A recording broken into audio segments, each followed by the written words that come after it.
Vlad the impeller ने 40,000 से 1 लाख तक लोगों को कत्ल किया, वो भी एक ऐसे दौर में जहां हाथ से कत्ल किया जाता था। ये सिर्फ खूनी नहीं था, एक सैडिस्ट भी था। उसने लोगों को अंधा किया, फांसी दी, जिंदा जलाया, उबाल दिया, कीलें ठोकी और जिंदा दफन कर दिया। लेकिन इस सब का आगाज हुआ एक रियासत से जिसका नाम था वलाशिया, आज के रोमानिया का हिस्सा। उस वक्त यूरोप और एशिया के दरमियान एक अजीम कुव्वत तेजी से उभर रही थी, ओटोमन एम्पायर। इस्तांबुल को फतह करने के बाद सुल्तान महमद, जिसे सुल्तान महमद द कंकर कहते हैं, ने अपनी फौजों का रुख हर तरफ कर दिया। ओटोमन एम्पायर न सिर्फ जंगी तौर पर ताकतवर थी, बल्कि उसकी सियासत भी बहुत तेजी से फैल गई। छोटी छोटी रियासतें या तो उनके साथ मिल जाती थी या उनके खिलाफ खड़ी होती थी, जिसका अंजाम अक्सर तबाही होता था। और इस कहानी की पहली चाल चली व्लैड के वालिद थे, व्लैड ड्रैक्युला, जब उसने अपने दोनों बेटे व्लैड और उसका छोटा बेटा रादू को एक सियासी रवायत के तौर पर ओटोमन एम्पायर के हवाले कर दिया। ओटोमन एम्पायर के खिलाफ लड़ने की बजाय उन्होंने जिजिया दिया और पीस ट्रीटीज को तरजीह दी। वलेशिया जैसी छोटी रियासत के राजा को अपनी कुर्सी बचाने के लिए सुल्तान के साथ वफादारी दिखाना जरूरी था। अपने बेटे ओटोमन के दरबार में भेजने का मतलब था कि वो सुल्तान के साथ वफादार था, और इस वफादारी की निशानी था उसका अपना लहू। व्लैड और रादू उस वक्त बच्चे थे, दोनों ही ओटोमन महलात में पले बढ़े। रादू ने ओटोमन तहजीब को न सिर्फ अपनाया बल्कि इस्लाम कबूल किया, कुरान हिफ्ज़ किया और आगे चलकर वो सुल्तान का एक अहम साथी बन गया। मगर व्लैड के लिए ये सब कैद थी। हर दिन उसके दिल में गुस्सा और इंतकाम बढ़ता गया। दूसरी तरफ वलेशिया में वक्त गुजरने के साथ व्लैड ड्रैक्युला की सियासत कमज़ोर पड़ती गई। उसने अपने भाई को पॉलिटिकल तौर पर सपोर्ट करने की कोशिश की, मगर उसी भाई ने उसका कत्ल कर दिया। कुछ हिस्टोरियंस कहते हैं कि सुल्तान ने डायरेक्टली इसमें हिस्सा नहीं लिया, मगर चाचा ने फौज जमा करके ड्रैक्युला को मार दिया। अब वलेशिया पर व्लैड और रादू के चाचा ने कब्जा कर लिया।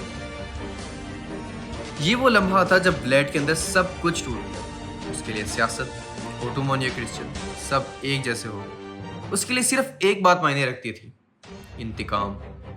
व्लैद ने इस्तांबुल छोड़ा और हंगरी में पनाह ली, वहाँ के बादशाह से मदद मांगी और लश्कर तैयार किया। इस वक्त वलेशिया पर उसके चाचा का राज था, वही जिसने उसके वालिद को मारा। सुल्तान महमद की तरफ से भी कुछ हद तक व्लैद को सपोर्ट मिला, क्योंकि उनके लिए भी उसका चाचा एक बागी बन चुका था। ये व्लैद के लिए एक मौका था, नफरत का, बदले का और ताकत का। व्लैद ने अपना पहला इंतकाम उसी से लिया। व्लैद का पहला कत्ल था उसका अपना बागी चचा।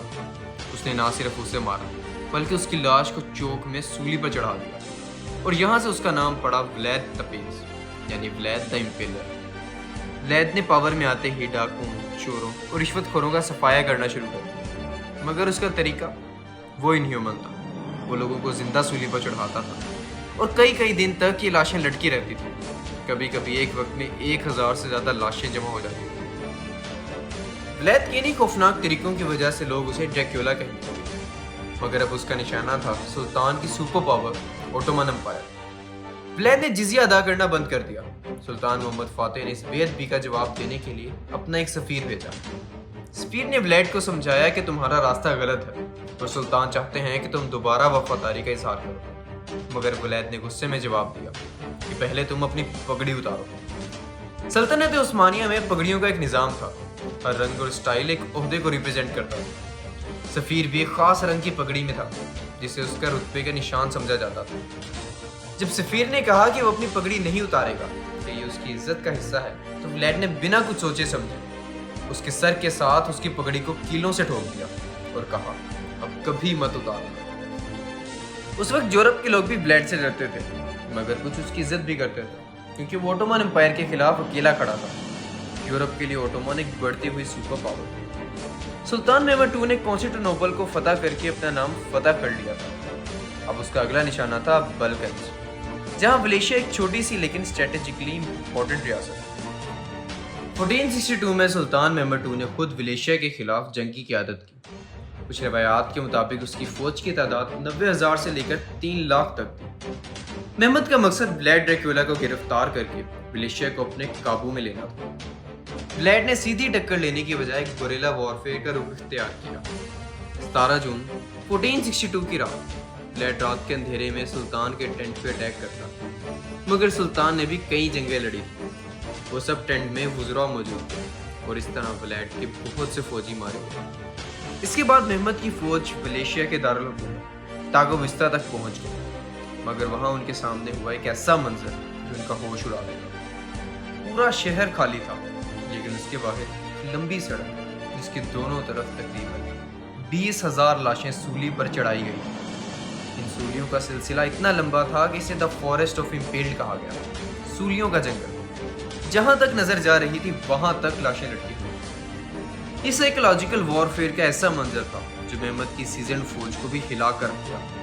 ये देखकर सुल्तान महमद ने कहा कि शख्स किसी इंसान का बेटा नहीं लगता। वो शख्स जिसने इस्तांबुल को फतह किया, वो दारुल हुकूमत पर कब्जा लिए बगैर वापस लौट गया, और व्लाद ड्रैकुला ने एक बार फिर साबित कर दिया कि खौफ से बड़ा कोई वेपन नहीं हो सकता। सुल्तान के वापस जाने के बाद व्लाद के भाई रादू, जो ओटोमान का लॉयल सपोर्टर बन चुका था, उसने कहा कि वो अपने भाई के खिलाफ जंग करेगा और सुल्तान को उसका सर पेश करेगा। ये बात सुनकर महमद ने रादू को एक फौजी दस्ता दिया। रादू के आने की खबर सुनकर कई छोटे क्रिश्चियन ट्रूप्स भी रादू के साथ मिल गए और वहां के जुल्म से सताए लोग भी रादू के साथ खड़े हो गए। व्लाद को भागकर जंगलों में छुपना पड़ा। कई साल तक वो जिंदगी और मौत के दरमियान लटका रहा, मगर उसने हिम्मत नहीं हारी। फिर उसने वापस आने की कोशिश की, मगर इस बार किस्मत ने साथ नहीं दिया। वो 1476 में जंग के दौरान कत्ल कर दिया गया।